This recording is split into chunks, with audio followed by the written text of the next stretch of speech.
like to welcome to the Wayback Country Jamboree today a true pioneer of Canadian country music who for the past 6 decades has sung his way into the hearts of many Ontario country fans. He is best known as also a bluegrass but also a country legend. Today, after nearly 6 decades, he is officially retired, but can still be spotted here and there performing his beloved music. It brings me great honor to welcome to the program today Mr. Tom Wilson of Tom Wilson and the Border Bluegrass Band. Well, we're sure glad to be here, Johnny, I'll tell you. Well, it's a pleasure to be talking to you, sir.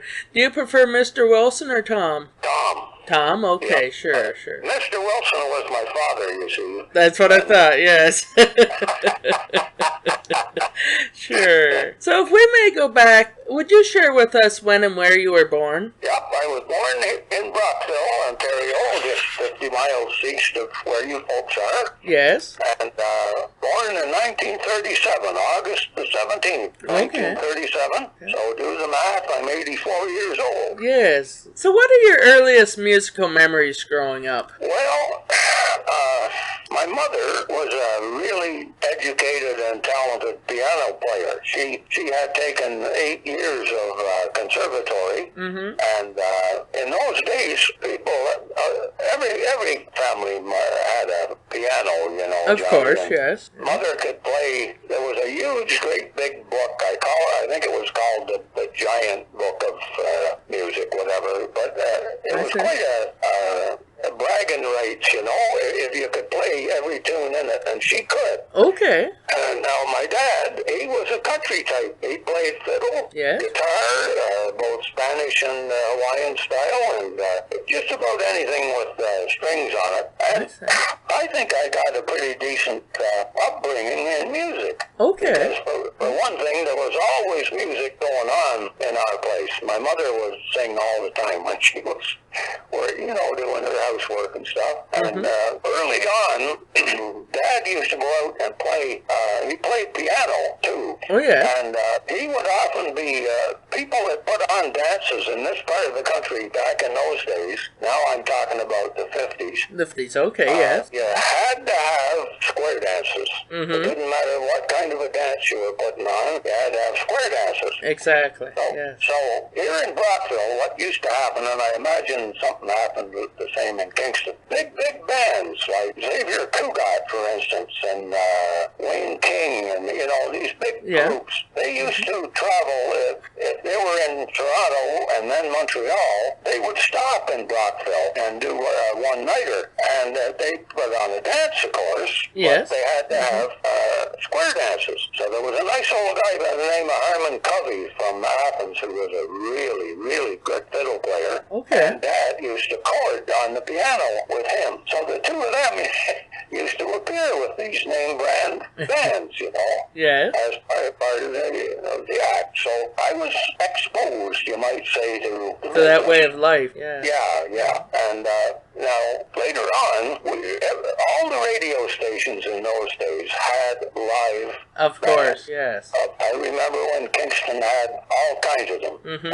There was a fellow by the name of Johnson, I believe, and of course the riders of the Southern Trails, Pappy Ryan and all those guys, they were fantastic. We used to listen to them every Saturday, you know, they'd be on the air. Yes. So, later on, when I was going to high school, I got doing some entertaining on my own, and then I got in, my first job was working with some fellas who were good musicians, and we put a band together, and that was in 1959. Yes, the Western All-Stars. Western All-Stars, and we called it that for the simple reason that I wanted everybody in the band to be a star. You can laugh if you want it, but everybody had their own thing, you know. I didn't try to hog. I was the front man, all right, but I had, you know, I gave everybody a chance to sing and play, do whatever they did. Yes. We had some fantastic musicians. A guy, Johnny Woods, the fiddle player, you could never beat him.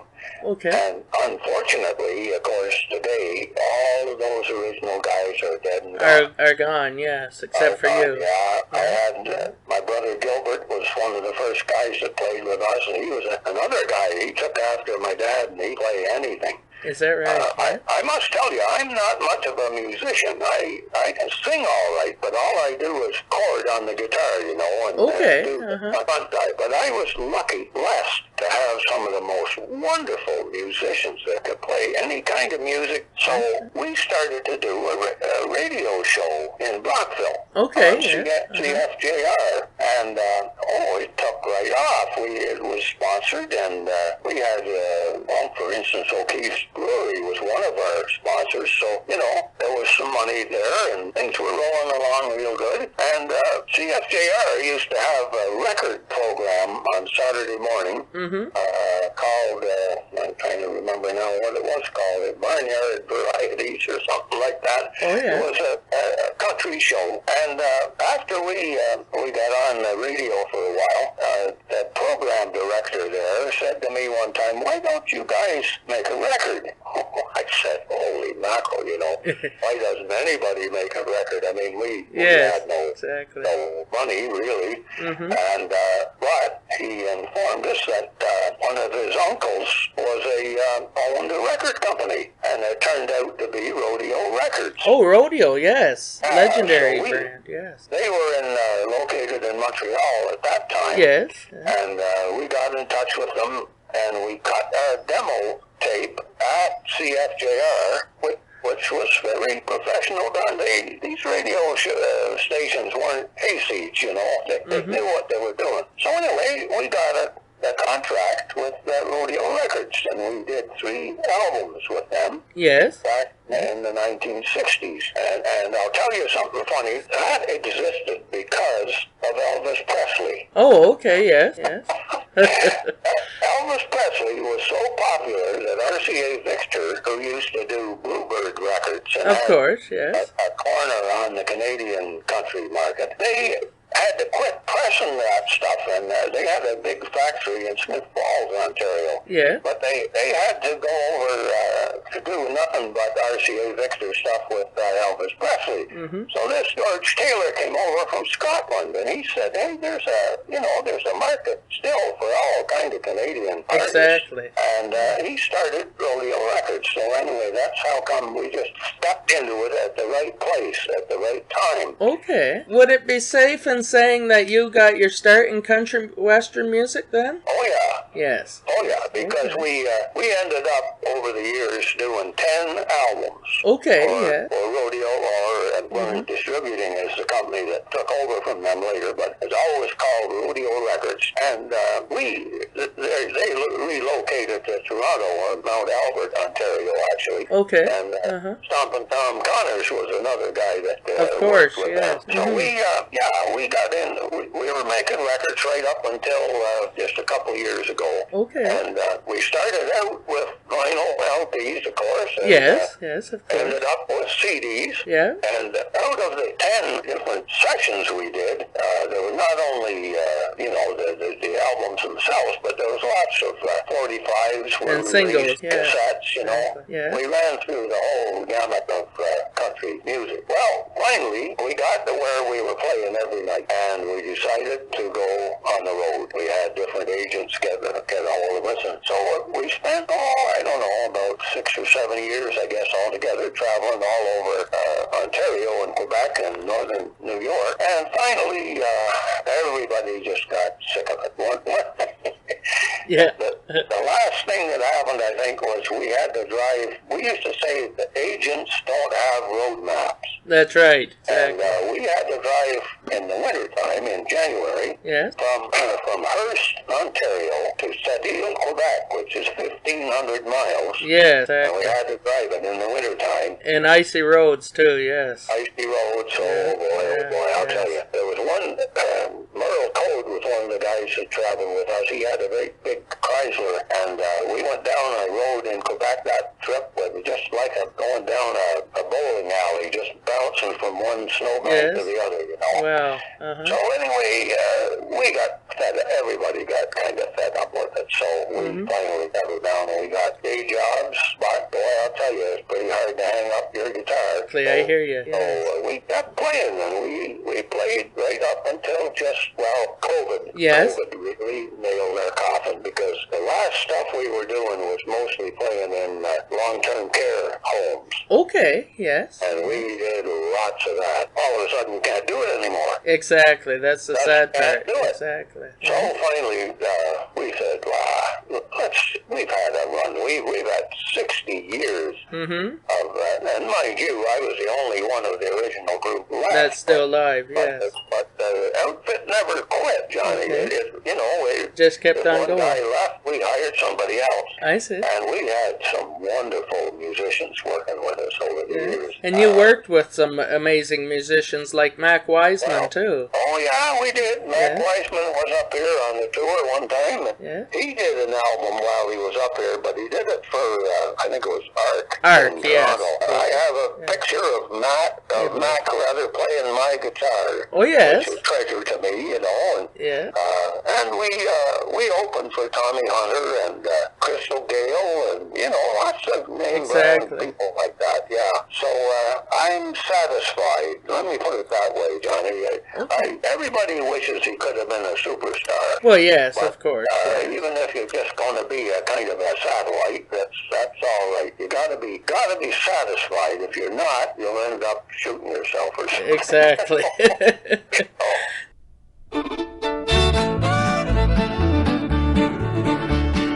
Roll on, silvery moon, Lord, I'm gonna be there soon, heading for my old East County home. Someone mighty sweet will be waiting there to greet me when I reach my old East County home. I love her, she loves me, that's the way it's gonna be. From that spot I'll never roam. Roll on, silvery moon, Lord, I'm gonna be there soon, heading for my old East County home.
She loves me, that's the way it's gonna be. From that spot I'll never roam. Roll on, silvery moon, Lord, I'm gonna be there soon, heading for my old East County home.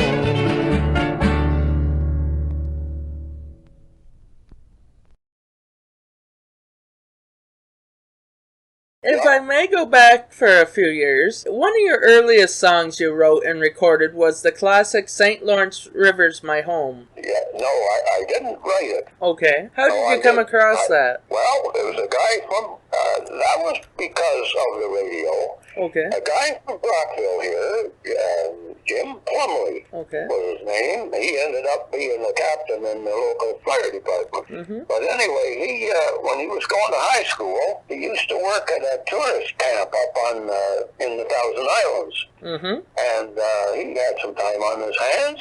He was a good singer and guitar player, and he wrote that song. Okay, yeah. Well, later on, when we got, I think he wrote it in 1965 or 66, and about 68 or 69, when we got on the radio, his mother said to him, "Why don't you approach Tom Wilson and see if he would record that song?" So we did, and it became very, very popular for us. We still, right up until the last time we ever played, people would ask for it. Amazing. And there used to be a guy down at the St. Lawrence Lodge here in Brockville. Yes. And he would sit there and he would cry because he loved that river so much, you know, and he just couldn't get out on it anymore. I see. And boy, if we didn't play it, he'd put us, you know. Yeah. It was your signature. Yeah. And we recorded it a couple of times. We did it both country and bluegrass. Okay. And it came out on singles as well as albums. And it was a great song. Okay. So how did you branch into bluegrass, if I may ask? Well, I'll tell you that, too. My brother, Gilbert, was living in St. John's, Richelieu, Quebec at one time. And there was a guy by the name of Bob Destry. Now, I know he was well known in bluegrass circles. He had a bluegrass, he had a radio show in Montreal. Don't remember the call letters of the station, but a powerful station down there. Yeah. And he was featuring bluegrass. Okay. And my brother came home to visit, and he said, Tom, you know, I've been listening to this guy who plays what they call bluegrass down there. So I started looking into it, and I'll tell you a funny thing. The first bluegrass record I ever bought was Pike County Breakdown by Bill Monroe. Yes. And anyway, when we just got hooked on doing some bluegrass. Our first album was called It's Country, It's Bluegrass, because we did both kinds of music. Yes, of course. These fantastic musicians, Johnny Woods and Edgar Bodway and my brother Gil, and all these guys, they could play both kinds, any kind of music. It didn't matter what it was. So we got playing, and we found out, of course, that the radio stations were more interested in playing bluegrass music. Okay, yeah. They had plenty of country singers, you know, they had everybody was doing country, but bluegrass was a little scarce. So finally we got to where we were doing complete bluegrass albums. Amazing. I did nothing but bluegrass, you know. Well, then Bill Knowlton. Yes, Bill Knowlton of Bluegrass Ramble. Yes. Yeah, well, we were playing at a festival down in Madrid, New York. Okay. And Bill, I had sent him my records and stuff like that, and we did our show, and he came up to me and he said, would you guys be able to do a live show for me on the Bluegrass Ramble? And I knew what he meant was do them live, all right, but you record them and send them. Exactly. Yeah.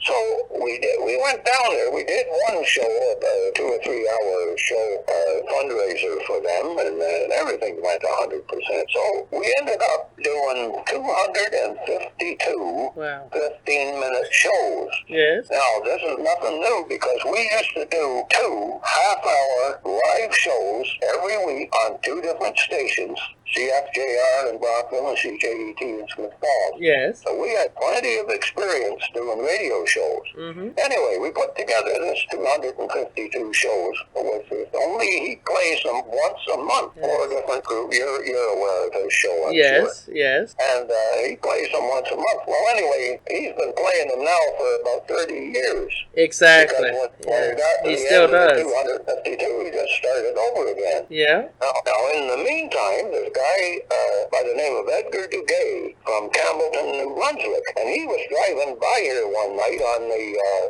401, and he heard the show on the radio, and he stopped in Brockville and phoned me, and he ended up getting the 200 and some shows, and then his station is a First Nations station. Oh yeah. And a guy from Whitehorse, he got in touch with him on the computer, and he gets all the shows too. He sends them, you know, online. So we're getting coast. After all these years, we've still got coast to coast radio. And that's amazing. Makes me really pleased because, you know, what the hell, we're still on the radio. That's right. You're even on my show. Yeah. And don't think we don't appreciate it, Johnny. Well, we appreciate you too, Tom. Yeah. So, if I may ask a personal question, there's always been a tension between bluegrass and country performers. I've often found. Is that true? Yeah. And why do some people not want to get vaccinated? Yeah. Oh, it's just hard-headedness. It's silliness. I see. I played both kinds of music all my life. Exactly. Some people would say, well, don't say it didn't hurt you because it did, but, you know. It's crazy. Like, up at Palmer Rapids, Mariposa, Palmer Rapids, and Renfrew, all the big festivals. They have 2 stages up there. They have a country and a bluegrass stage. Yeah. And that's the way to do it. Exactly. But down in, I've been down to places like Shinhopper, Pennsylvania, for instance, and they would lynch you if you showed up on the bluegrass area with a set of drums, you know? Yes. It's crazy. Oh, wow. Because, I mean, I just can't see it. But it does, your question was, does it exist? And it certainly does. It does, okay. But, I can't come up with a rational reason, but yes, okay. And among your many honors you have been bestowed on your career was induction into the Ottawa Valley Hall of Fame in 1998. Yeah. What has this honor meant? Well, it's meant a lot to me because, for one thing, the late Ralph Carlson, God knows what a tragedy it is that he's gone. But exactly. He was a terrific songwriter. Like he wrote Augustus Barnett and stuff like that. You know, really. We play him all the time on the show here. Yes. And we became friends way back when we first brought our first record out in 1966. He was recording at the same studio in Montreal, and we became great friends. Okay. And have been. We played on each other's shows and stuff, you know. And so he got saying to me one time, you know, you ought to be on the Ottawa Valley Country Music Hall of Fame, because our band had played all along the Ottawa Valley from Montreal up to the far north, you know. Yeah. So anyway, they have you don't get on there easy, I'll tell you. They have a board, you know, that gets together and they come up with names. And so finally, they came up with my name, and it certainly did. Oh, it opens doors. Like as soon as you're I'd on imagine. you find other radio stations. CJ, another one that they really follow that, you know. Valley Heritage. Yeah. So it's meant a lot. Yeah, I'm glad. And I'll tell you, boy, that they treat you like a king. I have a beautiful painting that everybody that gets in the Entertainer of the Year gets a beautiful painting that is done, you know. That's what I understand, yes. And it's a good little tagline all the time to have on your records to say, I know one of my albums, it says at the bottom, Tom Wilson was inducted into the, Ottawa Valley Country Music Hall of Fame. Yes. And I'm also a member of the Brockville Hall of Fame for music and performing arts, which is a big thing in Brockville. Exactly. So these things are nice to get. They're nice. I don't know. It's nice to think that somebody, you played a lot of times in it's nice to be recognized. And it's nice to be recognized. Yeah. So is there any change in today's bluegrass music like there is in country music? Well, I don't know. One thing I gotta say, the technical quality is better because, the people know more about taping and recording acoustic music. You have to remember that the basic music of bluegrass is acoustic, not amplified.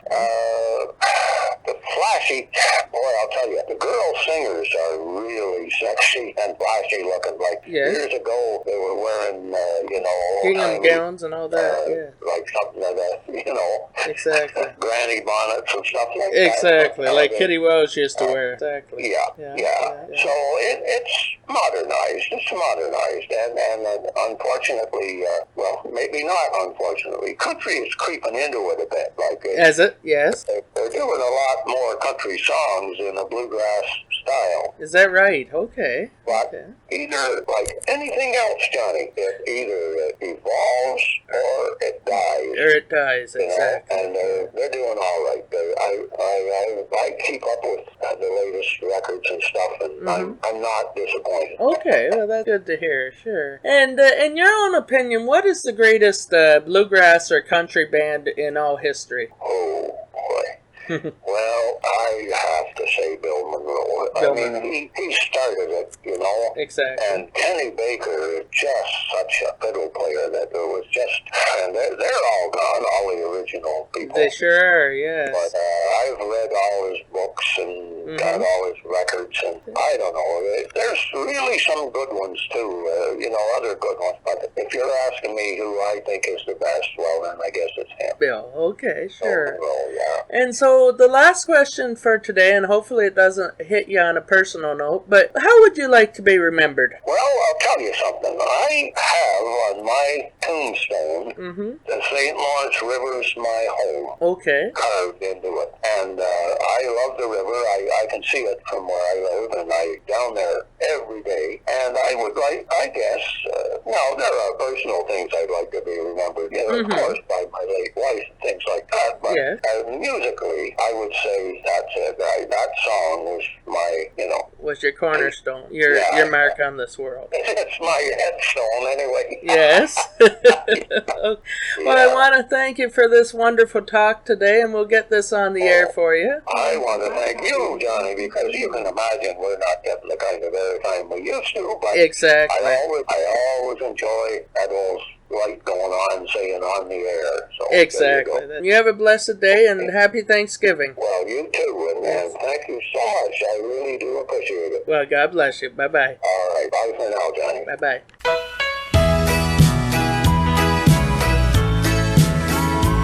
I was born beside that river, that mighty river, that rolling river. I was born beside that river, and the St. Lawrence River's my home. For to see the sunrise on the river, that mighty river, that rolling river, and to watch the moonbeams on the river, it's a sight to fill your heart.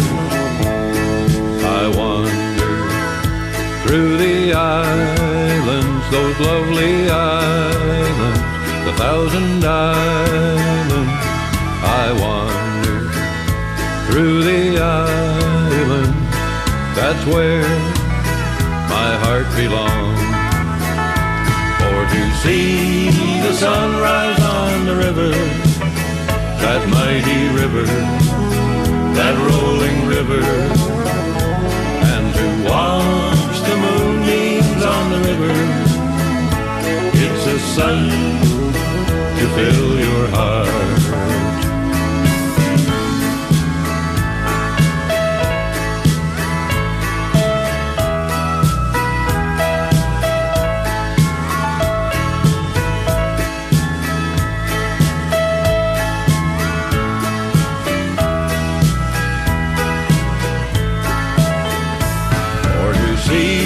The sunrise on the river, that mighty river,